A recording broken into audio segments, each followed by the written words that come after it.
요즘 SNS가 너무 발달이 돼서 한국이나 미국이나 세계 어디에서나 무슨 일이 있으면 금방 알게 되고 또 소식을 받게 되기도 합니다. 요즘에 소위 한국에서 보수 교회 중에 하나이고 또 한국 교회와 사회에 많은 영향력을 크게 미치고 있는 교회인데, 그 교회의 부목사님이 설교를 하시는 중에 동성애에 대한 설교를 언급을 하셨어요. 근데 자기의 주관적인 어떤 생각을 표현하면서 동성애를 꼭 옹호하는 자처럼 자기가 그렇게 인용을 하는 말을 했기 때문에 그것이 이슈가 돼가지고서 많은 사람들이 이제 SNS에 올리기도 하고 뭐 교회 홈페이지에다가 댓글을 달기도 하고 또 뭐 등등 또 뉴스에도 기독교 뉴스 신문에도 나오기도 하고 이제 그렇게 했습니다. 그래서 그 부목사님이 그런 황당한 이야기를 들으면서 본인이 실수했고 잘못했고 변명의 여지 없이 제가 부족한 결과였다라고 이렇게 사과문을 발표를 했습니다. 자신의 표현력이 부족했다 이렇게 얘기를 했죠. 그리고 스스로가 1년 동안 강단에 쓰지 않겠습니다라고, 누가 푸시한 건 아니고 본인 스스로가 죄책감 때문에 그렇게 말씀을 했고, 또 그 교회 담임 목사님은 그 다음 주일날 설교를 하시면서 그 부분에 대해서 또 사과를 하는 그런 설교를 하셨어요. 그리고 넓게 이해해주고, 그 부목사님이 이제 목사님은 훈련받고 있는 중이니까 우리 같은 편이니까 같이 좀 보호해 주시고 이번 일로 그 목사님이 더 성장할 수 있도록 그렇게 기도해 달라고 하는 호소를 하기도 했습니다. 제가 그 부목사님이 하신 설교에 대해서 다 듣지는 않았습니다. 근데 그 신문 기록에 올라와 있는 기사들을 보니까 그분이 설교를 중간중간 했던 그런 부분들을 올렸더라고요. 그 원고를 올렸어요. 그래서 제가 그거를 잠시 읽어보니까 그 목사님이 무슨 동성애를 지지하거나 또 동성애는 맞다라고 하는 걸 얘기하려고 그랬던 건 아니에요. 그런데 이제 지금 세대가 이렇게 흘러가고 있는 것을 보면서 나름대로 동성애에 대해서 우리가 어떻게 해야 될까 하는 것들을 생각하다가 이제 그런 발언을 하게 돼가지고 문제가 되게 된 것이죠. 특별히 하나님의 말씀을 대언하는 목사님들이나 또 말씀을 전하는 자들은 하나님의 말씀을 대언하기 때문에 자기의 어떤 주관적인 생각이나 견해를 말할 때는 조심해야 되지 않는가 하는 그런 생각을 해보게 됩니다. 그의 설교에 문제가 된 것은 뭐냐면 이런 겁니다. 동성애에 한국에 지금 축제가 있어요. 그 축제 이름이 있더라고요. 퀴어 축제라고. 그래서 대구에서도 하고 서울에서도 하고 축제를 했습니다. 축제를. 여러분, 그 축제를 하면서 많은 사람들의 반응이 있었거든요. 반대파의 반응도 있었지만 거기에 대해서 좋게 생각하시는 분들도 있어요. 그래서 그분이 뭐라고 얘기를 했냐면, 지금 퀴어 축제를 하고 있는 동성애 지지자들이 하는 모든 것들에 대해서 자기가 찾아보니까 결론은 대세는 이미 넘어갔다 이렇게 얘기를 한 거예요. 대세가 넘어갔다는 거예요. 그게 무슨 얘기냐면 퀴어 축제는 계속 할 수밖에 없고, 그리고 그 하는 거에 대해서 이제 막을 수가 없다. 그러니까 우리도 어쩔 수 없는 그런 상황이다라고 하는 것을 이야기한 것 같아요. 근데 여러분, 퀴어 축제라고 하는 것이 얼마나 나쁜 영향을 우리 한국 사회에 주고 있는지를 잘 알고 계시잖아요. 특별히 우리 어린아이들에게 또 청소년들에게, 지금 성에 대한 걸 잘 알지 못하는 그런 분들에게 문제를 일으킬 수 있는 위험한 그런 축제가 아닙니까? 제가 그 인터넷에서 그림을 이렇게 뽑으려고 했더니 너무 이렇게 야해가지고 못 뽑겠더라고. 그래서 몇 가지를 뽑아봤어요. 뽑아보니까 이게 전부 막 거의 반나체예요. 막 아슬아슬하더라고. 그리고 다 이렇게 막 필름 처리를 했더라고. 근데 그런 거를 길거리에서 행진을 하면서 축제를 하는 거예요. 그런데 남자가 남자끼리 포옹하고 키스하고 성행위하는 모습을 하고, 여자가 오늘 여기 보니까 여자가 여자끼리 키스하고, 이제 이래서 퀴어 이제 그 아주 기묘한 축제다라고 하는 이런 이름을 붙여가지고 이런 축제를 지금 하고 있는 거거든요. 그런데 거기다 대고 뭐라 그러냐면, 이제는 결론은 뭐냐, 대세가 다 넘어갔다, 이미 동성애 쪽은 넘어갔으니까 이제 어떻게 할 수 없다라고 하는 그런 걸로 들리게끔 자기의 주관적인 생각을 했고, 또 많은 사람들이 그렇게 얘기를 한다라고 이렇게 했어요. 근데 사실은 반대하는 사람이 훨씬 더 많거든요. 근데 이제 그분이 그렇게 인용을 했기 때문에 그 문제에 대해서 이제 사람들이 댓글을 달기 시작하고 문제를 제기하기 시작했어요. 이제 그래서 그 교회에 여러 가지 이제 이슈가 일어나게 된 거죠. 그리고 그분이 이제 이렇게 얘기를 했어요. 퀴어 축제를 하는데 반대할 때 우리 기독교 단체들이 너무 막 무식하게 하고 막 기도한다고 소리 지르고 막 거기 길거리에 앉아가지고 막 그러고 가지 못하게 막고 막 그렇게 하는 모습들이 결국 믿지 않는 사람들에게 비춰질 때 그게 얼마나 추한 모습으로 비치겠느냐. 그러지 말고 다른 방법을 좀 써야 되지 않느냐라고 하는 그런 이제 표현을 한 거예요. 그렇게 믿지 않는 사람들에게 보여지면 안 되니까. 그래서 자기들밖에 모르는 그런 교회다, 뭐 아니면 그런 단체들이 바로 예수 믿는 자들이다, 이렇게 생각하게 되면 안 되니까 그렇게 하지 말자라고 하는 것이죠. 그래서 그동안에 동성애를 반대하고 퀴어 그 축제를 할 때 뭐 나가서 막 이렇게 그 기독교 단체만 한 게 아니고 믿지 않는 단체들도 그러고 스님들도 나와서 했더라고. 사진을 보니까 반대를 하고 막 그랬더라고요. 근데 그 기독교 단체에서 했던 모든 것들에 대해서 그렇게 하지 말라, 그건 잘못된 것이다, 이렇게 들려지게끔 표현을 한 거예요. 그 어떤 단체에 보니까, 사진에 보니까 이렇게 써 있어요. 동성애 축제, 닭살 돋는다. 남자 며느리에다가 여자 사위를 어떻게 보느냐, 미쳐도 곱게 미쳐라, 막 이렇게 해가지고. 그 썬데이 뉴스에서 이렇게 나왔는데 보니까 뭐 할빈당이라고 하는 데서 단체에서 했더라고 보니까. 그러니까 기독교 단체만이 아니고 교회만이 아니고 여러 단체에서들 이렇게 반대를 하고 그렇게 했거든요.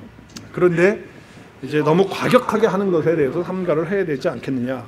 막 저 바보들의 행진이다 이렇게 말하게 되면 문제가 된다. 그리고 나서 이렇게 또 설교를 했어요.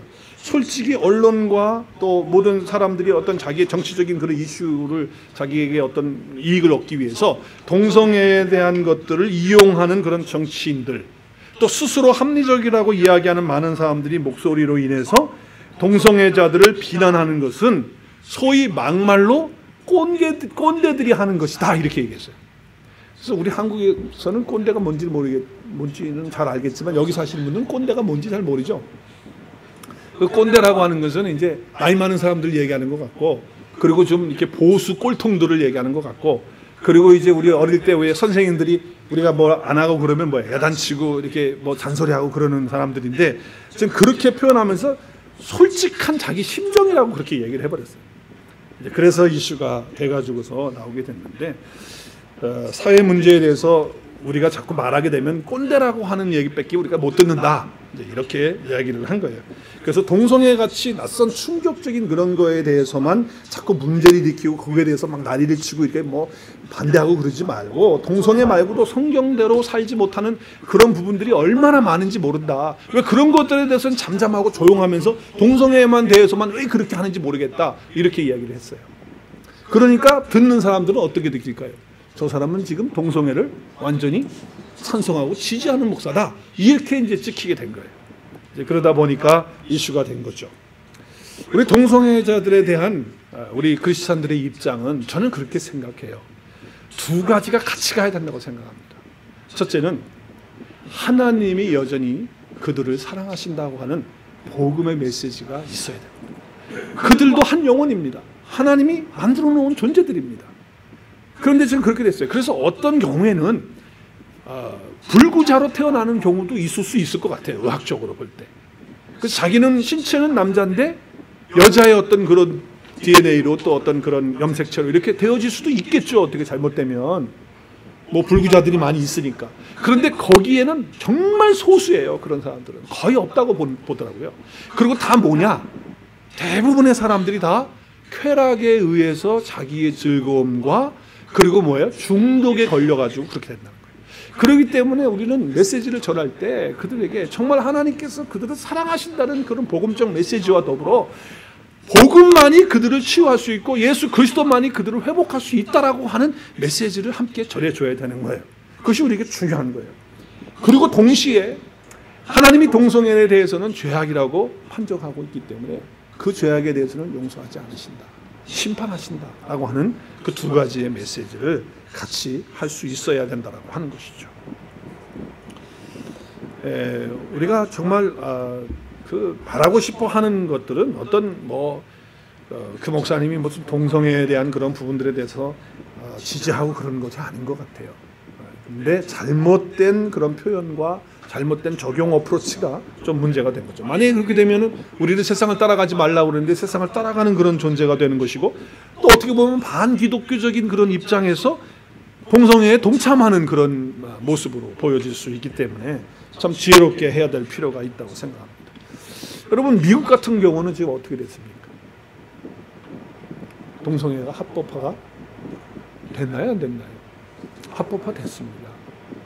그래서 공공단체에서도 그렇고 심지어는 미국 US 아미도 군대에서도 완전히 허락이 돼서 군대는 거의 다 남자들이 많잖아요. 뭐 게이들이 뭐 편안하게 게이 짓을 해도 불법이 아닌 거예요. 지금 그렇게 상황이 됐다 이 말이에요. 뭐 학교는 안 그렇습니까? 초등학교나 지금 킨더가든의 교과서에 그런 그림을 보면요, 남자 여자가 행복하게 가정 집에서 살면서 자녀들 낳아서 사는 그런 그림도 있지만 여자와 여자, 남자와 남자가 행복하게 가정에서 가정을 이루어서 사는 가정의 그런 그림들을 계속 보이고 있어요. 그래서 그것이 다 합당하다는 거예요. 남자와 여자만이 가정이 아니고 여자와 여자가 둘이 결혼해서 가정을 이룰 수 있고 남자와 남자가 결혼해서 가정을 이룰 수 있다고 그렇게 어릴 때부터 지금 그림을 통해서 글을 통해서 보여주고 있다고 하는 거죠. 근데 그것을 반대할 수가 없어요. 만약에 반대하면 어떻게 됩니까? 매사추세츠에 있는 사건처럼 일어나게 됩니다. 아이들이 크리스찬 가정이에요. 그래서 자녀들이기 때문에 정말 교육을 잘 받았어요. 그래서 하나님이 남자와 여자를 축복하시고 결혼해서 가정을 이루어서 자녀를 낳고 살도록 했다는 것을 배웠어요. 근데 학교 갔더니 그것만이 아니고 남자와 여자도 결혼할 수 있고 여자도 결혼할 수 있고 남자도 결혼할 수 있다고 그러니까 손을 들고 질문을 했어요. 크리스찬 가정애가 우리 엄마 아빠는 그렇게 안 가르쳤는데요. 성경에는 그렇게 안 써있다고 그랬는데요. 이렇게 얘기했어요. 그래가지고 어떻게 한지 아세요? 부모들을 소환했어요. 불렀어요. 폴리스가 왔어요. 그래서 자녀들에게 왜 그렇게만 가르치느냐. 남자와 남자, 여자와 여자도 결혼해서 살 수 있다고 그렇게 가르치고 그렇게 해줘야 된다. 그래가지고요, 그걸 가르칠 수 없다고 그러니까 체포했어요. 그래서 열흘 동안 감금돼 있다가 나왔어요. 그렇게 가르치지 말라고. 미국이 지금 그런 상황이잖아요. 그렇죠? 자, 그렇다고 한다면 사회가 그러면 교회는 어떻게 되느냐. 근데 교회는 또 미국은 바로 쓰는 교회들도 있고 교단들도 있지만 지금 교단 가운데 PCUSA 교단은 벌써 뭐예요? 동성애를 합법화하고 그리고 인정을 다 하고 그리고 교회 안에서 동성교례를 주례도 허락이 되고 그리고 심지어는 목사도 동성애 목사를 세울 수 있도록 땅땅땅 해서 합법화돼서 통과가 됐어요. 지금 미국 장로교가 그렇게 됐다. 자, 그 영향이 지금 어디까지 갑니까? 한국 사회와 한국 교회까지 흘러 들어가고 있는 거죠. 자, 이런 상황 속에서 저희들이 있다라고 하는 거예요. 자, 그러면 우리 그리스도인들로서는 어떻게 살아야 되느냐? 지금 사회적으로 법적으로는 합법화가 되어 있고 심지어는 교회 안에서도 교단 안에서도 그것을 인정하고 합법화하고 그렇게 지지하는데 그럼 우리 참된 그리스도인들로서는 우리가 어떻게 살아야 되느냐? 우리는 아무리 사회에서 나라에서 합법화를 했다 할지라도 지지할 수 없고 용납할 수 없습니다. 왜요? 하나님의 말씀에서 죄라고 판단하고 있으니까. 잘못이라고 말씀하니까. 죄는 죄라고 우리는 이야기해야 되니까. 물론 사실은 기독교인들도 잘못하는 게 있어요. 뭐냐면요, 기독교인들은 무조건 동성애를 갖다가 말이죠 막 편협하는 마음으로 모별적인 막 그런 표현도 하고 막 짐승처럼 막 그렇게 막 혀를 차면서 막 그렇게 사람 취급 안 하는 것처럼 그렇게 벌레 보듯이 그렇게 하는 것은요 잘못된 태도예요. 그렇게 하면 안 됩니다. 그들을 불쌍히 여겨야 됩니다. 그리고 어떻게 하면 그들을 도와줄 수 있을까? 그런 마음을 가져야지 배척하는 것만이 답이 아니에요. 해결책을 내어주는 것, 그리고 그들에게 복음을 전해줄 수 있는 것을 우리가 모색을 해야 된다라고 하는 거예요. 하지만 아무리 그렇다 할지라도 그것을 받아줄 수는 없는 거예요. 죄는 죄인 거예요. 잘못된 것은 잘못된 거예요. 틀린 거는 틀린 거예요. 그럼 분명히 이야기를 해야 된다 그런 얘기죠. 예, 모르겠습니다. 어쩌면 이 시대에 동성애 문제 때문에 사회적으로 우리가 비난을 받을 수 있고 법적으로 우리가 잘못 취급돼가지고 불이익을 당할 수 있고 내가 그런 얘기 해가지고 나는 동성 결혼을 주례할 수 없습니다. 그래가지고 폴리스가 와가지고 나 체포해가지고 가도 그건 못한다고 말을 해야 될 것 같아요. 여러분도 마찬가지일 거예요. 여러분의 직장 생활 속에서 내가 이것을 지지하지 않고 이렇게 한다고 하면 그건 죄라고 말하지 않으면 안 되는데 그건 죄입니다. 잘못된 겁니다. 이렇게 말했을 때 직장에서 해고를 당한다 할지라도 말할 건 말해야 되지 않나요? 그러나 그 사람들은 우리가 불쌍히 여기고 기도해주고 어떻게 하든지 복음 안에서 회복될 수 있도록 하나님의 사랑을 가지고 어프로치를 해야 된다고 하는 거예요. 기억하세요, 여러분. 동성애자들에 대해서는 그들은 치료를 받아야 될 사람들이지 인정받아야 될 사람들이 아니에요. 절대적으로 치료받아야 될 사람들이지 인정받고 그들을 높임받는 그런 게 돼서는 안 되는 거예요. 그래서 우리는 이것이 메시지예요. 아무리 세상이 하나님 말씀과 거꾸로 돌아간다 할지라도 죄는 죄라고 말할 수 있어야 돼요.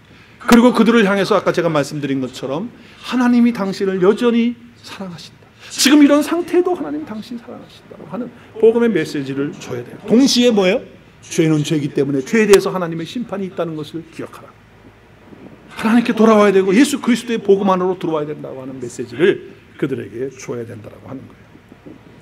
자, 오늘 말씀에 보면 하나님께서 사람을 창조하시고 이제 어떻게 가정을 이루게 하시는지를 말씀하고 있어요. 한번 말씀 보겠어요. 창세기 2장 18절에 보면 여호와 하나님이 이르시되 사람이 혼자 사는 것이 좋지 아니하니 내가 그를 위하여 돕는 배필을 지으리라 하시리라. 자, 여기 보면 사람이 혼자, 여기 사람은 남자 아담이에요.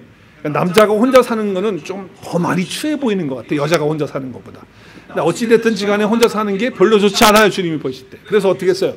그를 위해서 돕는 배필을 듣는 남자로 주죠. 하나님이 남자로. 하나님이 여자로 주셨어요. 그래서 하와를 만들어 주신 거죠. 자, 그래서 어떻게 했었어요? 하나님이 하는 방법이 어떻게? 여자를 만드는 방법이 하나님께서 아담을 어떻게 하셨어요? 마취를 시키셨어요. 마취를 콱 시키셔가지고 어떻게 하셨어요? 잠이 드니까 갈빗대 하나를 취하셔가지고 거긴 살로 때우고 그리고 어떻게 했어요? 하나님이 아담에게서 취하신 그 갈빗대를 누구를 만들었어요? 여자를 만드시고 그 다음 구절이 중요해요. 그 다음 구절이. 그 다음에 뭐예요? 그가 누구예요? 여자 하와를 누구에게로? 아담에게로 어떻게 했어요? 이끌어 주셨어요. 그러니까 중매쟁이가 되신 거예요. 누가? 하나님이 중매하셨어. 누구를? 아담에게 하와를 중매하셨어요. 그리고 하나님께서 뭐 하셨어요? 주례하셨어요. 무슨 주례? 결혼 주례를 하신 거예요. 그래서 결혼은 어떻게 출발합니까? 한 남자와 한 여자가 해서 출발을 하게 되는 거예요. 그래서 뭐예요? 함께 살아가도록 그렇게 하셨다라고 하는 거예요. 하나님이 결혼을 시킨 거예요. 이것이 하나님의 방법이고 하나님의 질서이고 그리고 하나님께서 세우신 원리다라고 하는 거예요. 가정의 원리가 이렇다는 거예요. 하나님이 해놓은 원리를 어긋나게 하는 것은 그것은 하나님을 기쁘시게 하지 못하는 것이고 또 하나님 앞에 죄를 범하는 거가 되는 거 아니겠어요? 그런데 어떤 그림이 나옵니까? 꼭 왜 남자와 여자와 결혼합니까? 남자와 남자도 결혼할 수 있고 여자도 여자와 결혼할 수 있는 것 아닙니까? 이런 상황 속에 우리가 있는데 이제 그렇다면 우리가 어떻게 이런 대책들을 준비하고 기도하면서 우리가 할 것인가 하는 것도 우리의 문제예요. 우리가 해나가야 될 지금 문제이라고 하는 거죠. 자, 하나님께서 아담과 하와를 데리시고 결혼시켜 주니까 아담이 얼마나 좋았는지 내가 결혼할 때랑 똑같은 것 같아. 내가 결혼식 할 때 그렇게 입이 찢어졌으니까 하여튼 그때하고 똑같은 것 같아요. 그래서 어떻게 뭐라고 얘기하죠? 아담이 이는 내 뼈 중에 뼈요 살 중에 살이다 라고 이렇게 고백을 하면서 그 여자를 데리고 와서 이제 함께 사는 거예요. 그리고 하나님 뭐라고 그래요? 이제 여자라고 그렇게 부른다. 그러면서 24절에 시작. 그러므로 남자가 부모를 떠나 그 여자와 합하여 둘이 한 몸이 이룰지라. 한 몸을 이룰지라. 이렇게 말씀을 하신 거예요. 자, 그러니까 여러분 오늘 이 말씀은 결혼식 때 주례의 말씀으로 많이 인용을 합니다. 목사님들이 정말 결혼 주제에 이 말씀을 안 인용하는 목사는 별로 없을 거예요. 많이 인용을 합니다. 저도 인용을 하죠. 결혼식 주례하면서. 또 가정 세미나에서 빠지지 않는 좋습니다. 부부 세미나에서는 더더욱이 빠지지 않는 말씀입니다. 그런데 오늘요, 저는 여러분에게 오늘 이 말씀은 무슨 가정 세미나 형식으로 또 아니면 부부가 뭐 하나로 또 동성애 이슈로 그렇게만 말씀 전하고 싶지 않아요. 왜 그러냐 하면 창세기부터 요한계시록까지의 모든 말씀은요, 하나님의 구속사적인, 하나님의 구원사적인 말씀으로 해석을 해야 되고 그렇게 봐야지만 정확하게 보는 것이기 때문에 그래요. 여러분은 누가 여러분에게 와서 어떤 분이 여러분에게 와서 여러분 교회 다니는 걸 알고 와가지고 성경을 당신이 믿습니까? 네, 성경 믿습니다. 또 당신 교회 다닙니까? 네, 교회 다닙니다. 그러고서 질문을 하는 거예요. 성경책이 뭡니까? 이렇게 질문을 했다고 치십다. 그럼 여러분 마음으로 대답을 하세요. 지금 누군가가 와가지고 내가 교회 다니는 걸 알고 예수님 믿는 걸 알고 와가지고 성경책이 대체 뭡니까? 이렇게 물었어요. 그러면 이제 여러분 답은 뭐예요? 속에서 나오는 답은 목사님 뭐 이렇게 복잡해? 성경책은 성경책이지? 아니면 또 어떤 분은 뭐 성경책이 바이블 아니야? 이렇게 하시는 분이 있어요? 혹시 속으로. 여러분 누가 와서 성경책이 뭡니까? 라고 말하면 여러분 뭐라고 답할 거냐 말이에요. 많은 사람들이 이렇게 질문을 하면요, 대답이 어떻게 나오는 줄 아세요? 어떻게 살아야 되는 이제 그런 거 가르쳐 주는 거 아닌가요? 이렇게 말하면서 바른 생활하라고 하는 거 아닌가요? 그러니까 성경책이 무슨 책이라고요? 바른 생활책 아세요, 여러분들? 초등학교 때 하셨나? 언제까지 우리가 하지? 중학교 때까지 하나? 바른 생활? 네. 그 학교에서 다 배워요. 어떤 분은 착하게 살라고 그러는 책 아니에요, 그래요. 조금 더 나가면 이래요. 사람들하고 사이좋게 지내라는 거 아니에요? 또 어떤 분은 이제 조금 더 나가는 거, 죄 짓지 말고 살라는 거 아니에요? 여러분은 성경책이 뭔 책이에요, 여러분이? 하나님의 말씀이 맞아요? 하나님 말씀 맞아요? 지금 제가 말씀드린 내용은요, 성경이 다 있어요. 바르게 살라, 착하게 살라, 사람들끼리 다루고 있어요. 성경에서 다 다루고 있어요. 죄 짓지 말고 살라, 다 다루고 있어요. 그거 다 마음을 포함하고 있다 그 말이에요. 그러나 성경은요, 거기서 맞추면은 그냥 보통 책들하고 별 다른 게 없어요. 요즘에 나와 있는 책들 가운데 가정 세미나 뭐 책들 또 뭐 페이스북에 나오는 것들 뭐 카톡에 뜨는 내용들 보면요, 얼마나 좋은 얘기들 많은지 몰라요. 죄 짓고 안 살고 하는 만 착하게 사는 얘기 많이 나와 있어요. 많은 경우에 그런 성경의 깊은 그런 영적인 의미를 모르고 성경을 잘못 해석하거나 성경이 어떤 놀라운 그런 책이라는 것을 모르고 그냥 성경을 갖고 다닐 때가 얼마나 많아요. 성경을 바로 깨달아야 돼요. 성경이 무슨 책인지. 여러분, 예수님이 십자가에서 죽으시는 그 장면이 되기 전까지 제자들은 다 공포에 떨었어요. 그리고서 다 부인하고 도망가고요. 그리고 예수님 십자가 못 박히게 하여 없었죠. 그리고 그들은 충격받고 실망하고 좌절하고 그냥 헤매고 있는 거예요. 그래가지고 두 제자는요, 엠마오라고 하는 도시로 터벅터벅 기운 닦고 성경에 보니까 완전히 축 처졌어. 그냥 터벅터벅 걸어가고 있는 거야. 실망 가운데. 예수님 돌아가셨으니까 끝났다고 말이에요. 근데 예수님이 그 제자들 가운데 나타나셨어요. 그래서 하신 게 뭔지 아세요? 누가복음 24장에 보면 이렇게 나와요. 이에 모세와 모든 선지자의 글로 시작하여 모든 성경에 쓴 바에 자기에 관한 것이라는 것을 자세하게 그들에게 설명을 해줘요. 자, 여기 보면 어떻게 됐다고요? 뭘 설명해 줬냐면 모세의 글이라고 하는 것은 모세 오경이에요. 창세기, 출애굽기, 레위기, 민수기, 신명기. 그리고 모든 선지자의 글. 선지자의 글은 뭐예요? 선지서들을 말하는 거예요. 이 모든 것이 다 어떻게 이 성경이거든요. 예수님이 지금 이 당시에는 구약 성경만 있지 신약 성경이 없는 거예요. 구약 성경에 쓴 바 누구에 관한 거라고? 누구?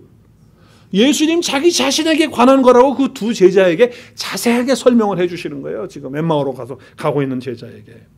그때 제자들의 반응이 어떤 줄 아세요?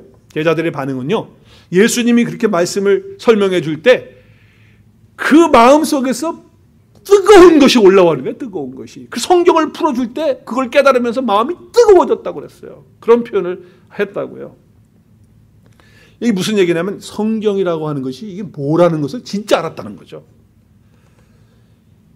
자, 십자가에 달리시고 부활하신 예수님은요, 그 두 엠마오에 가는 제자만 아니고 11제자에게 또 나타나셨죠. 나타나셔서 누가복음에 보면 똑같은 말씀을 하세요.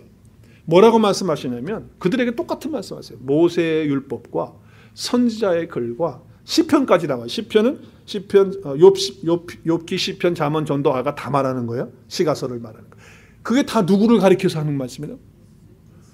나를 가리켜서, 예수님을 가리켜서 기록된 모든 것이 이루어져야 될 것에 대해서 한 말이 아니냐라고 이렇게 말했어요. 그러면서 주님께서 답답하셔가지고 어떻게 했냐? 그들의 마음, 그들의 지각을 열어가지고 어떻게 했어요? 성경을 깨닫게 해주셨다는 거예요. 성경에 깨닫게 했어요. 그러니까 구약 성경에서 말하고 있는 모든 말씀은 누구를 가리키고 있는 거예요? 예수 그리스도를 가리키고 있는 거예요. 그렇다면 오늘 창세기의 이 말씀도 누구를 가리키고 있어야 되는 거예요? 단순히 두 남녀가 결혼해서 행복하게 잘 살더라 라고 끝나는 말씀이 아니에요. 그 안에 예수 그리스도가 담겨져 있다고 하는 거예요. 모든 말씀 속에는 예수 그리스도가 있어요. 그래서 그 말씀 속에서 구약에는 그림자죠. 예수 그리스도에 대한 그림자, 모형을 보여주고 있어요. 실체이신 예수님이 신약에 와서 보여주신 거죠. 자, 그래서 예수 그리스도께서 이제 예수님에 대한 자기에 대한 말씀들을 쭉 설명해 주실 때 이제 깨닫게 된 거예요. 여러분, 성경을 깨닫는 것은요, 내가 공부해가지고 내가 똑똑하니까 내가 대학을 나왔으니까 성경 깨닫는 게 아니에요. 여러분, 내가 대학 안 나왔어도 내가 공부 많이 안 했어도요, 성령 하나님께서 예수님께서 열어주실 때 성령을 깨닫게 되는 줄로 믿으시길 바랍니다. 오늘도 이 시간에 내가 이렇게 설교를 하고 이렇게 하지만 내가 뭐 여러분을 깨닫게 하는 것도 여러분 스스로 깨닫게 하는 게 아니에요. 예수 그리스도께서 영으로 여러분 가운데 함께 하셔서 이 말씀들을 깨닫게 해주시는 역사가 있을 줄로 믿습니다. 깨달아야 되는 거예요. 성령의 도우심이 있어야 돼요. 그렇기 때문에 하나님의 말씀은 비밀이에요. 비밀. 비밀은 뭐예요? 감추어져 있는 거예요. 열어주실 때만 아는 거예요. 열어주실 때만. 누가 열어주셔야 돼? 예수님이 열어주시고 성령님이 우리 속에서 열어주실 때만 깨달을 수 있는 거예요. 구약 성경은 신약 성경의 그림자라고 그랬어요. 구약은 예수 그리스도에 대한 그림자예요. 그림자의 모형이다 그 말이에요. 그래서 진짜 이제 그분이 오셔서 하신 거죠. 그래서 예수님이 이렇게 말씀하셨어요. 우리 함께 읽었으면 좋겠어요. 요한복음 5장 39절 시작. 너희가 성경에서 뭘 얻어요? 성경을 통해서 뭘 얻어요? 우리가 영원한 생명을 얻어요. 성경을 통해서. 자, 그래서 성경을 어떻게 한다고요? 연구한다, 공부한다, 묵상한다는 거예요. 자, 그런데 이 성경 말씀이 곧 누구에 대해서? 예수님 자기 자신에 대해서 증언하고 있다는 거예요. 예수님 이 말씀을 하실 때는 신약 성경이 있었어요? 없었어요? 없었어요. 구약 성경의 모든 말씀들이 다 누구를 증언하고 있다? 예수 그리스도를 증언하고 있다라고 말씀을 하는 것이죠. 자, 그렇다고 한다면 오늘 창세기에서 하나님께서 아담을 만드시고 또 여자를 뭘로 만들어요? 갈빗대로. 어떤 분은 또 우스갯소리도 그러더라고요. 여자가 왜 강한가?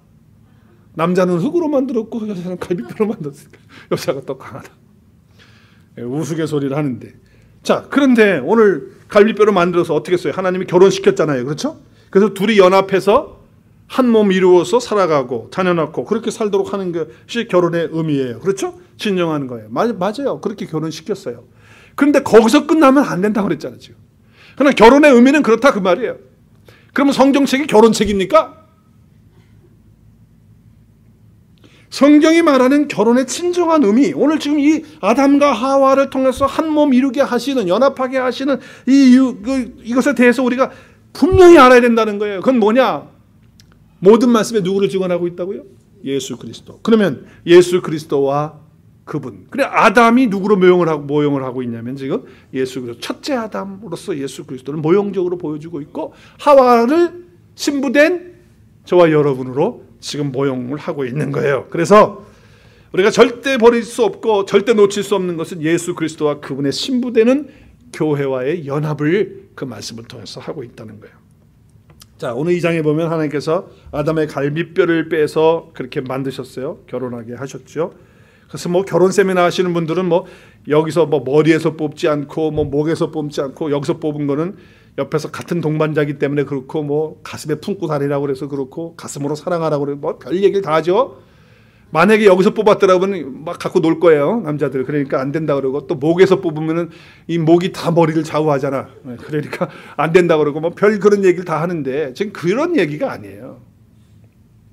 뭘 봐야 돼요? 말씀에서 누구를 발견해야 돼요? 예수 그리스도를 봐야죠.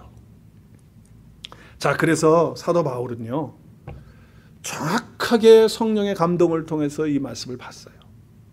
그래서 이 말씀을 그대로 받아가지고 인용하죠. 지금 여기 에베소서 5장 31절 32절의 말씀은 그러므로 사람이 부모를 떠나 그 아내와 합하여 그 둘이 한 육체가, 어서 많이 듣던 말씀이네. 어서 들었죠? 어서 들었어요. 어서 들었어요. 창세기의 말씀에서 바로 여기서 들었잖아요. 24절. 그죠? 남자가 부모를 떠나 그의 아내와 합하여 둘이 한 번, 요걸 그대로 말씀을 가져와서 성령의 감동으로 그 말씀을 지금 설명하고 있는 거예요. 뭐라고 합니까? 32절 시작. 이 비밀이 크도다. 나는 뭐와 뭐에 대해서 얘기한다고 지금? 교회는 건물이 아니고 누구예요? 성도. 저와 여러분에 대한 얘기예요. 지금 창세기에서 지금 아담 하와 얘기하고 있는데 누구 얘기하고 있는 거예요? 예수님과 그의 신부된 우리 얘기하고 있다는 거예요. 그래서 비밀이라 그 말이에요. 이걸 못 깨닫고 그냥 결혼 얘기로만 끝나고 뭐 동성애 하지 말고 우리 그냥 행복하게 남자 여자 같이 사는 거고 애 낳고 잘 사는 거 주님이 축복하셨어. 할렐루야 아멘. 그리고 끝나면 안 된다 그 말이에요. 거기서 멈춰서는 안 된다는 거예요.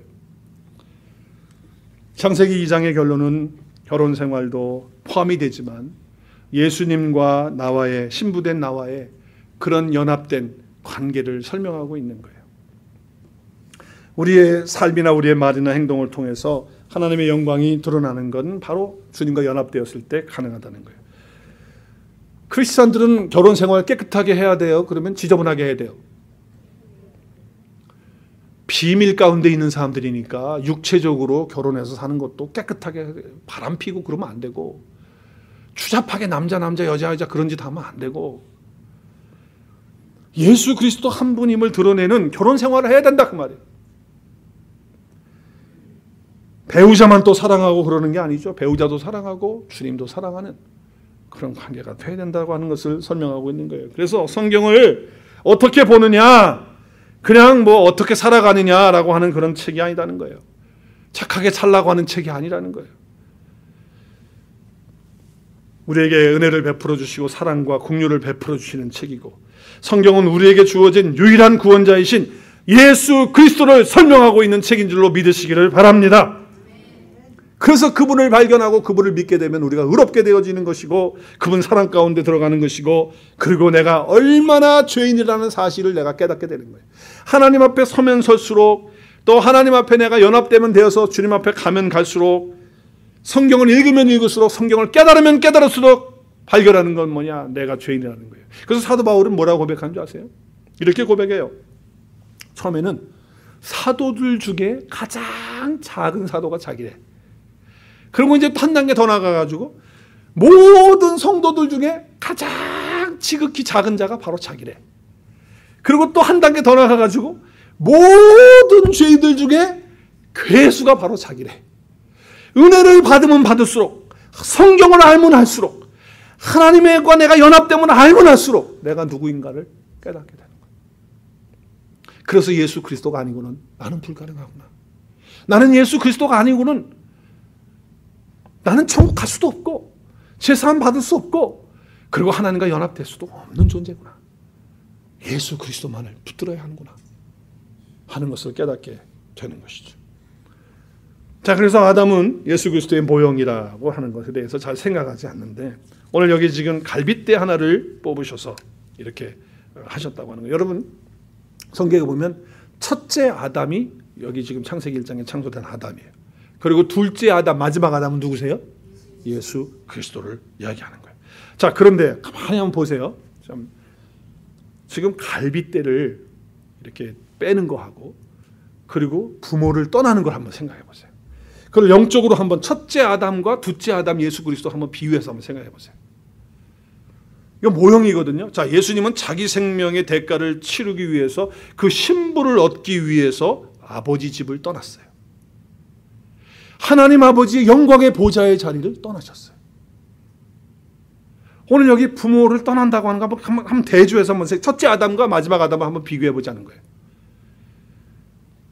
그리고 예수님은 십자가에서 우리를 위해서 죽으셨어요. 그리고 3일 동안 무덤에서 주무셨어요.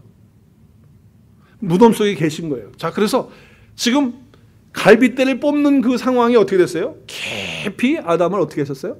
잠들게 했다. 예수님이 십자가에 죽으시면서 그 무덤에서 잠드신 거예요. 그리고서 어떻게 했어요?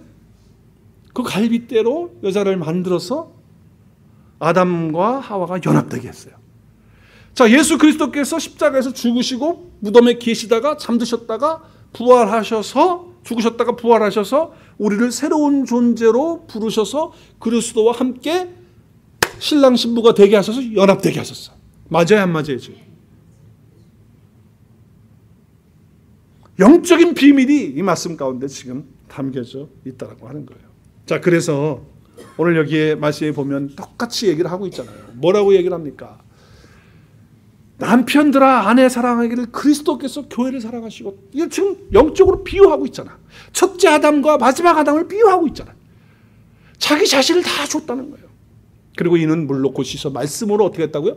깨끗하게 해서, 그 다음에 어떻게? 우리를 거룩하게 하시고 자기 앞에 영광스러운 어떻게? 교회로 세워서, 지난주에 설교한 것처럼 흠이나 뭐가 없도록, 그죠? 흠 없이 주님 앞에 설 수 있도록 그렇게 주름 잡힌 것이나 어떤 것이 없고 거룩하게 흠 없게 하시기 위해서 그렇게 하셨다고, 새로운 존재로 우리를 만들어 주셨다고 하는 것을 설명하고 있는 것이죠. 첫째 아담과 둘째 아담이 다른 점은 뭐냐면, 첫째 아담은 죄 가운데 있는 아담이고 둘째 아담은 죄를 알지도 못하신 아담이에요. 자, 그래서 아담은 오실자의 모형이에요. 첫째 아담은 마지막 아담의 모형이에요. 로마서 5장 14절에. 그리고 그 첫 번째 아담은 죄 가운데 있었지만 마지막 아담이신 예수님은 죄를 알지도 못하신 분이에요. 다르죠. 그렇기 때문에 우리는 예수 그리스도와 연합되는 순간, 예수 그리스도를 믿고 받아들이고 그 안에 들어가는 순간 우리는 하나님 앞에 의로운 존재가 된 거예요.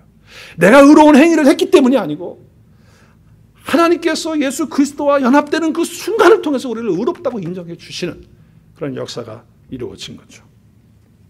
자, 우리 한 가지를 생각을 해보게 돼요.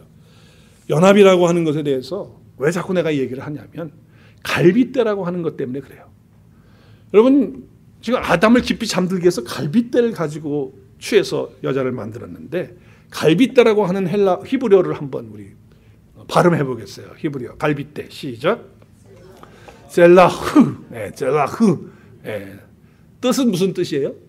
갈빗대, 옆구리, 측면이라고 하는 것이 포함이 되어져 있어요. 자, 그런데 자, 이게요. 젤라흐라고 하는 이 단어가 갈빗대라고 하는 뜻만 있는 게 아니고, 옆에라고 하는 뜻만 있는 게 아니고, 골방이라고 하는 단어에 함께 쓰여요. 골방. 자, 그래서 성전 안에, 성전을 지을 때 성전에 골방이 있게 했거든요. 골방.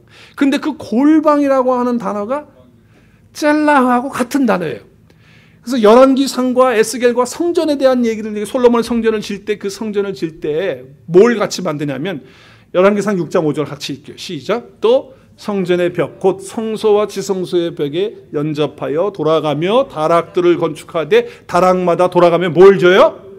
골방들을 만들었으니 이 골방들이 뭐다고요? 이 골방들이 젤라흐. 같은 단어를 쓰고 있어요. 그러면 우리가 그림을 봐야 돼. 무슨 그림을 봐야 돼요? 솔로몬의 성전의 그림을 봐야 돼. 대체 골방이 어디 있는데?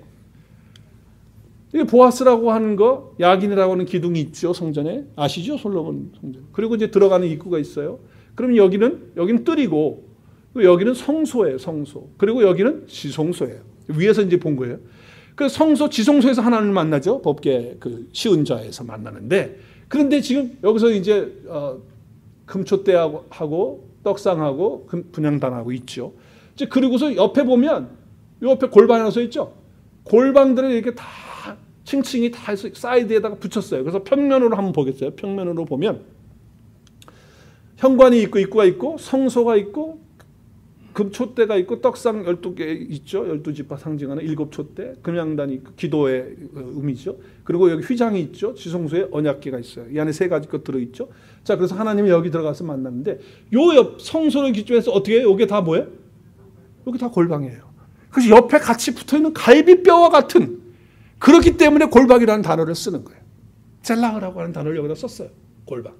자, 그래서 예수님께서 이제 요 그림이고요. 예수님께서 그 바리새인들이 기도할 때 어디서 기도하냐면은 시장하고 길거리 사람 많은 데서 기도해요. 어떻게 기도하는지 아세요? 목에다가 성경 구절 쭉 써가지고 뒤에다가 성경 구절, 우리 멕시코처럼 말이죠, 탁 써가지고 다니면서 뭐라고 기도하냐면, 하나님 감사합니다. 저 세리들 같지 않고 창녀들 같지 않고 이렇게 살게 하시니 감사합니다. 일주일에 2번씩 금식하게 하시니 기도가 자랑이야. 자기 자랑. 그러니까 주님이 뭐라 그래요? 야, 너들 기도할 때 어디서? 골방에 들어가서 문 닫고 조용히 해라. 은밀히 계시는 주님께 기도해라. 그럼 아버지가 갚으신다. 자, 그러면 그 골방이 어디 골방이냐? 요 골방을 1차적으로 말씀하시는 거겠죠. 너희들 왜 길거리나 성전에 가서 너 조용하게 혼자 들어가는 골방 조그만 방 거기 가서 기도하면 안 되겠냐? 이런 1차적인 말씀이 있겠죠. 은밀하게 기도하라는 말씀이. 자, 그런데 더 중요한 게 있어요. 지금 셀라흐라고 하는 것은 갈빗대고 엽히고 함께 하는데 지금 갈빗대를 뽑아서 여자를 만들어서 남자와 결혼시켜서 연합돼서 한 몸 되게 했어요. 그렇다면 골방이라고 하는 것이 단순히 그 장소만을 성전에 붙어있는 성전이 예수 그리스도를 말하는 거 아니겠어요? 예, 표하잖아요. 그림자. 성전에 같이 붙어있는 거예요. 골방은.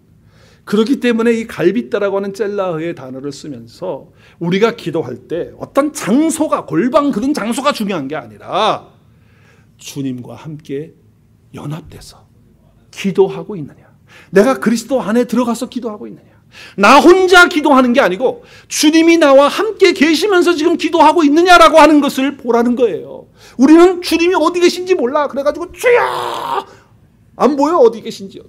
저 멀리 계신 것 같아. 그래서 더 크게 하는 거야. 주여 주여. 주님이 어디 계신데 지금 나와 함께 연합되어 있는 걸 몰라.